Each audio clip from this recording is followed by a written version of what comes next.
আজকে মার্কেট দারুণভাবে ক্র্যাশ করে গেছে এবং সেন্সেক্স যদি দেখো প্রায় 4000 পয়েন্টের 4389 পয়েন্ট ডাউন হয়ে গেছে। যদি দেখো নিফটি সেখানেও প্রায় 1400 পয়েন্ট ডাউন হয়ে -6%-এর কাছে ডাউন হয়েছে। Total mid cap small cap সমস্ত সেক্টর ডাউন হয়ে গেছে সাংঘাতিক রকমভাবে। একটা করোনার সময় যে দেখেছিলাম ঠিক তারই যেন একটা ছায়া দেখতে পেলাম আজকে এরকমভাবে। এবং যেটা তার কারণ সেটা হচ্ছে লোকসভা ইলেকশন 2024 এবং সেখানে রেজাল্ট যা এক্সপেক্ট করা হচ্ছিল, এক্সিট পোল আমাদের যা রিপোর্ট দিয়েছে তার সঙ্গে একদম সম্পূর্ণ উল্টোটা হয়ে গেল। যেখানে বলা হয়েছিল বিজেপি সংখ্যাগরিষ্ঠ হবে এবং গত বছর আমরা দেখেছিলাম 2019 সালে 303টা সিট পেয়েছিল এবং পুরোপুরি নিজের একাই সংখ্যাগরিষ্ঠতা পেয়েছিল। এবারে একটা সাংঘাতিক জায়গা থেকে আটকে গেল।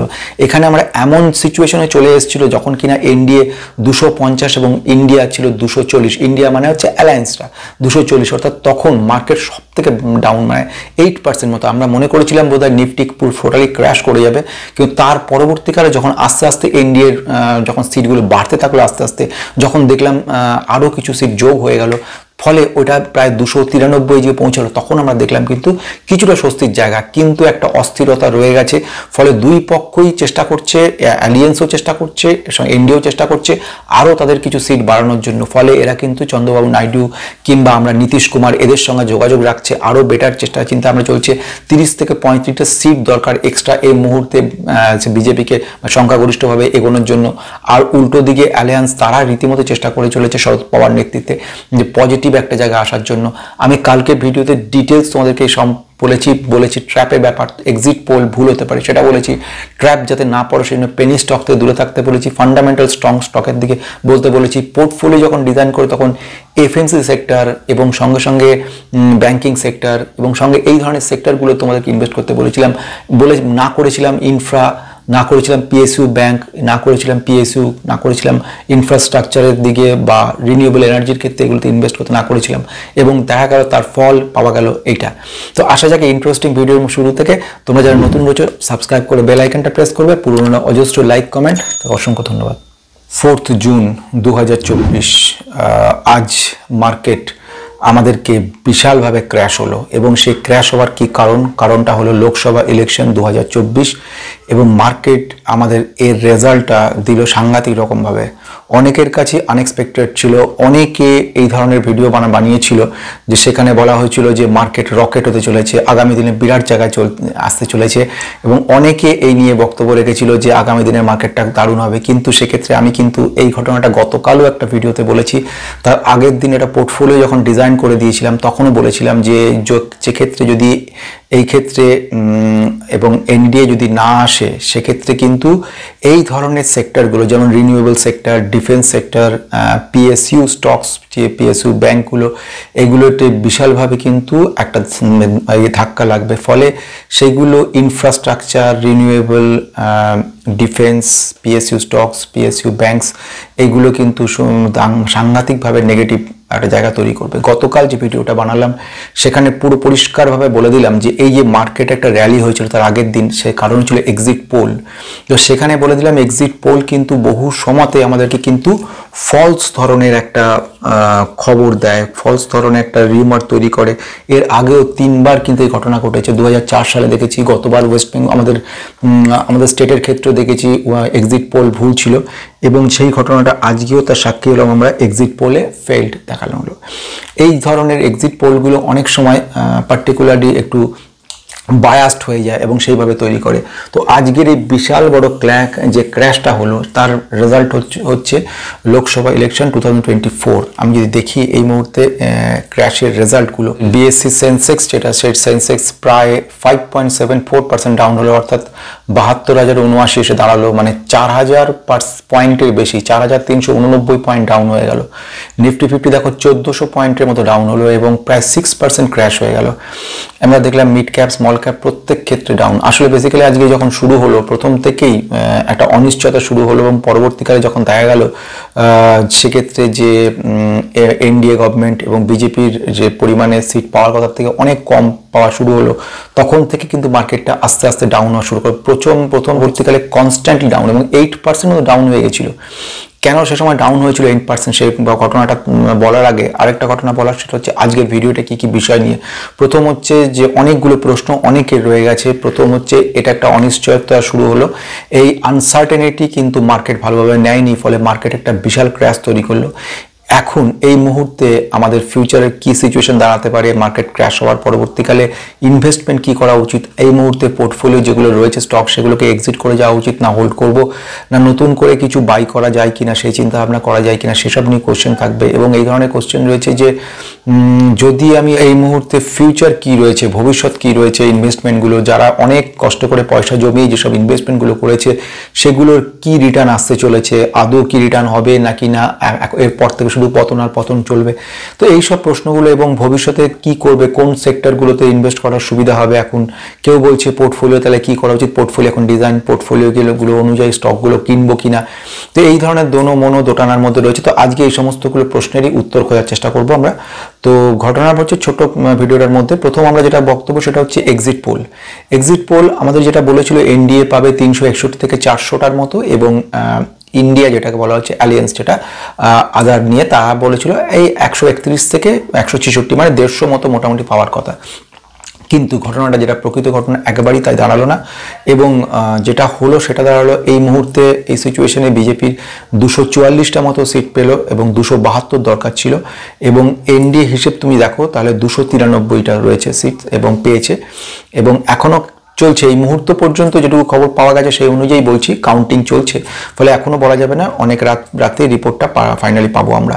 এবং ইন্ডিয়া যেটা বলা হচ্ছে আদার অ্যালিয়েন্স যারা, তাদের ক্ষেত্রে বলা যাচ্ছে পারে 231টা মতো এই পর্যন্ত দাঁড়িয়ে আছে দেখতে পাচ্ছি। তো এখন এই ধরনের সিচুয়েশন যা রয়ে গেছে তাতে একটা টালমাটাল সিচুয়েশন তৈরি হয়েছে, ফলে এক্স্যাক্ট জায়গা কিছু বোঝা যাচ্ছে না যে কি হবে, কোথায় কি যেতে পারে। তো এখনই এই ধরনের সিচুয়েশনে মার্কেট কিন্তু কনস্ট্যান্টলি পড়তে শুরু করে দিয়েছে, এবং এই মার্কেট যে পড়া পরিমাণ যদি দেখে নাও, রিসেন্ট যে খবরে সবচেয়ে বেশি ক্ষতিগ্রস্ত হচ্ছে আদানি। আদানি শেয়ারগুলোর মধ্যে বিশালভাবে পতন ঘটেছে। একটু যদি দেখে নাও, আদানি পোর্টসের 21% কিন্তু পতন হয়েছে। আদানি গ্রিন যদি দেখি সেখানে 19% হয়েছে, এবং যদি দেখো আদানি গ্যাস সেটা ATGS সেটার ক্ষেত্রে প্রায় 18%, আদানি পাওয়ারের ক্ষেত্রে 17.5%, আদানি এনার্জি 20%, এবং আদানি উইলমার 10% মতো, এসিসি বা এদেরও ক্ষেত্রেও আমরা দেখেছি প্রচুর ডাউন হয়েছে, প্রায় 15% ডাউন হয়ে গেছে।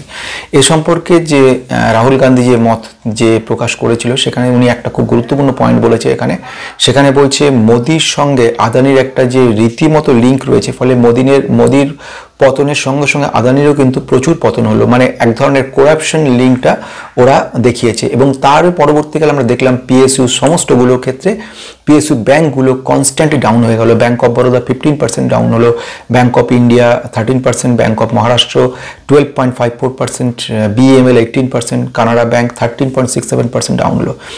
সেন্সেক্সের ক্ষেত্রে যেরকম বললাম 5.74%, সেরকম 150 মিড ক্যাপ প্রায় 7.11% ডাউন হলো, এবং নিফটি 50 5.93% ডাউন হয়ে গেল। মানে একটা হিউজ ডাউন হওয়া শুরু হয়ে গেল। এবং যেটা হয়ে থাকে, মার্কেট বেসিক্যালি এনডিএর উপর ডিপেন্ড করেছিল, ওদের টোটাল যে হিসেবপত্র বিজেপি যে ধরনের ক্যালকুলেশন করেছিল, ইনফ্রাকে ঢেলে সাজানো, রেলকে ঢেলে সাজানো, ডিফেন্সকে ঢেলে সাজানো, এই ধরনের চিন্তা ভাবনা কিন্তু ছিল। ফলে সেই জায়গাটা যখন দেখা গেল বিজেপির আসার সম্ভাবনাটা কম, বা বিজেপি এই ভবিষ্যতে যদি আসেও, যে ক্ষেত্রে আসবেও সেক্ষেত্রে তার কিন্তু সেই ফুল ফর্মে কাজ করতে পারবে না, অর্থাৎ ডিসিশন নেওয়ার সময় তাদেরকে কিন্তু অনেকের মতামত নিতে হয়। ফলে এটা একটা বিরাট বড় অনিশ্চয়তা তৈরি হলো। উল্টো দিকে যদি দেখা যায় এই মুহূর্তে চন্দ্রবাবু নাইডু কিংবা নীতিশ কুমার এদের সঙ্গে রীতিমতো যোগাযোগ রাখার চেষ্টা চলছে। নীতিশ কুমার প্রসঙ্গে একটা বক্তব্য বলা যেতে পারে, উনি নিজে কিন্তু প্রথম দিকে এই ইন্ডিয়া মানে অ্যালায়েন্সটা তৈরি করেছিলেন, পরবর্তীকালে সেখান থেকে বেরিয়ে বিজেপিতে যোগদান করে। এবার চন্দ্রবাবু নাইডু 30টা মতো সিট কিন্তু ওদের কাছে রয়েছে, ফলে এদের সঙ্গে যুক্ত যদি হয়, এই মুহূর্তে বিজেপি হচ্ছে 239, তার সঙ্গে 30টা হয় 269, তার সত্ত্বেও আরও 2-3 জনকে নিয়ে 272 করলে তবেই কিন্তু বিজেপি বিজেপি আসতে পারবে। এখন এই রকম পরিস্থিতিতে এত অনিশ্চয়তার মধ্যে রয়েছে, তো ভবিষ্যৎ বলতে কি বোঝা যাচ্ছে এখান থেকে? প্রথম হচ্ছে আমি যে ঘটনাটা আগে বলেছি তোমাদেরকে বারবার করে, সেটা প্রথম হচ্ছে আমি এটা বলে দিয়েছিলাম যে এই মুহূর্তে ইনভেস্টমেন্ট করতে না করেছিলাম আমি, গতকালই আজ পাওয়া গেছিল এবং সেই সুবাদেই তোমাদেরকে বলেছিলাম প্রথম ঘটনা, সেটা হচ্ছে এখন ইনভেস্টমেন্ট বড় করবে না। 2 নম্বর ট্র্যাপ তৈরি হয়েছে, যে ট্র্যাপটার কথা আমি আগেও বলেছি, এখনও বলছি, ভবিষ্যতেও বলবো। আগের যে ভিডিওটা তখন কিন্তু নিফটি খুব হাই ছিল এবং সেই দিন প্রচুর আপ হয়েছিল, তা সত্ত্বেও বলেছিলাম যে ট্র্যাপ হতে পারে, এই হাইটাই ট্র্যাপ হওয়ার যুক্ত। তোমরা দেখে নিতে পারো আগের ভিডিওটা, লিঙ্ক দিয়ে দিচ্ছি, সেখানে দেখবে ট্র্যাপের ঘটনা বলেছি, সেখানে এক্সিট পোলের কথা বলেছি, টোটালটা বলেছি। ফলে আমরা এই মুহূর্তে রিজনগুলো বুঝলাম, এই অনিশ্চয়তা কিন্তু আমাদেরকে আটকে দিচ্ছে, আমাদের মার্কেটটাকে বিশালভাবে ক্ষতিগ্রস্ত করতে চলেছে এবং ভবিষ্যতেও কিন্তু বহুদিন এই ব্যাপারটা চলবে, অন্তত আগামীকালও এই ব্যাপারটা আমরা দেখতে পারবো যে ডাউন হতে পারে। ডোমেস্টিক ইনস্টিটিউশনাল ইনভেস্টার এফআইআই তো কন্টিনিউ সেল করে যাচ্ছে, ডিআইআই এখানে কিন্তু সেলের জায়গা কিছুটা করছে এবং তারা যদি এটা ফাইনাল করে নেয়, সেল করে দেয়, তাহলে কিন্তু একটা মহাপতন সৃষ্টি হবে। অপরপক্ষে এফআইআই যারা কিনা এতদিন ধরে কেনেনি, সেল করে যাচ্ছিল, তাদেরও কিন্তু মতামত চেঞ্জ হয়ে পজিটিভ দিক আসতে পারে। এনিহাও এখন যা সিচুয়েশন, আগামী কয়েকদিনের মধ্যে অবজার্ভ করা ছাড়া কোনো ব্যাপার নেই। সেকেন্ড ওয়ান হচ্ছে ফিউচার বলতে গেলে কিন্তু যদি এই অবস্থা চলতে থাকে, ফলে আগামী 5 বছরের একটা অনিশ্চয়তার সৃষ্টি হবে এবং তার ফলে কিন্তু মার্কেটে গিয়ে তার বিশালভাবে প্রভাব দেখতে পারবো আমরা। তৃতীয় ব্যাপার যেটা হচ্ছে এই মুহূর্তে কেনা, বিক্রি করা, হোল্ড করা কোনটা হবে? তো আমি মনে করি এখন যে এই মুহূর্তে কোনো রকমভাবে সেল করাটা উচিত না। এক নম্বর তো লসে সেল করবোই না, দ্বিতীয়ত হচ্ছে হোল্ড করা যেতে পারে এবং বাই করার যে অপরচুনিটি তৈরি হচ্ছে সেটাও কিন্তু খুব ইন্টারেস্টিং।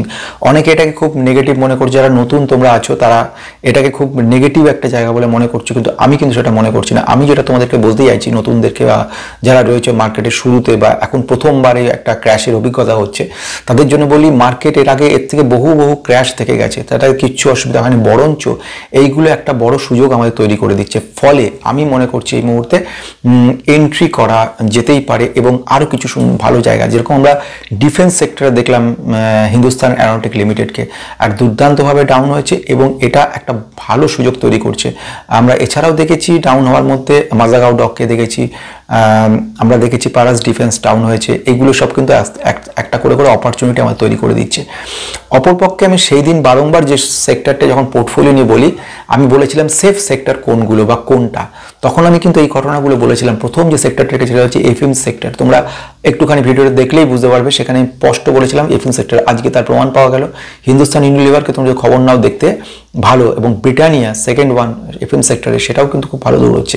অর্থাৎ এফএমসি সেক্টরটা এভারগ্রিন সেক্টর, যেটা আমি বলছিলাম, এতদিন ধরে আমরা এত কনজিউম করছি সমস্ত এফএমসি গুডস, অথচ তার রিটার্ন আসছে না কেন? কোথায় সেই আটকাচ্ছে রিটার্নটা?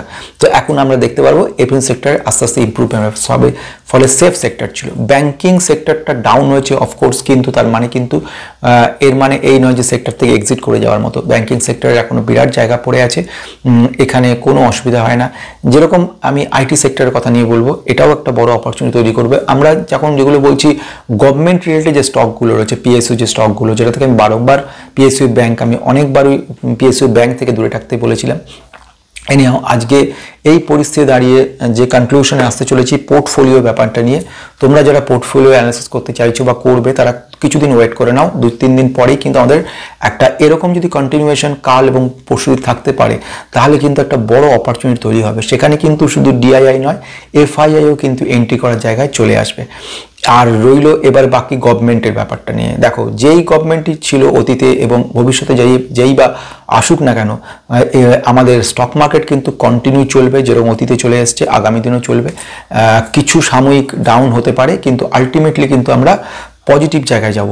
এই ডাউনগুলো আমাদেরকে একটা ভালো অপরচুনিটি তৈরি করে দেবে। ফলে পোর্টফোলিও ডিজাইন, পোর্টফোলিও ব্যাপারগুলো কিন্তু মানে ইনভেস্টমেন্ট তোমরা এখন করে উঠতে পারো। তো নিশ্চিন্ত নির্ভাবনায় তোমরা স্টকগুলো হোল্ড করতে পারো। ডাউন সাময়িক ব্যাপার, কিন্তু পার্মানেন্ট ডাউন ব্যাপার নয়। আমি জানি আমার তৈরি করা যারা আগে পোর্টফোলিও, তো তাদেরও কিছু ক্ষেত্রে নেগেটিভ হয়ে গেছে। যারা রিসেন্ট তৈরি, তাদের তো নেগেটিভ হবেই হবে, এবং 6-7% নেগেটিভ হওয়ার কথা, স্বাভাবিক, সেটা অত্যন্ত স্বাভাবিক ঘটনা। কারণ আমাদের যেগুলো তৈরি করি সেগুলো নিফটি 50, নিফটি মিড এবং স্মল ক্যাপের সঙ্গে এক পার, ফলে সেগুলো যখন 6-7% ডাউন হয় ন্যাচারালি আমাদের পোর্টফোলিও ডাউন হবেই। কিন্তু এইগুলো বারংবার যে একটাই কথা বলছি, সেইগুলো হচ্ছে আমাদের ভ্যালুয়েশনটা যতই ইন্টারেস্টিং জায়গায় চলে আসবে তত কিন্তু আমরা ইনভেস্টমেন্ট করার একটা ভালো সুযোগ পাবো। তো আজকে আমরা অনেক পজিটিভ হোপ নিয়ে এই ভিডিওটা শেষ করতে চলেছি। তোমরা নতুন যারা সাবস্ক্রাইব করে বেল আইকনটা প্রেস করবে, পুরনো যারা রয়েছে তাদের প্রচুর লাইক শেয়ার কমেন্ট। ধন্যবাদ।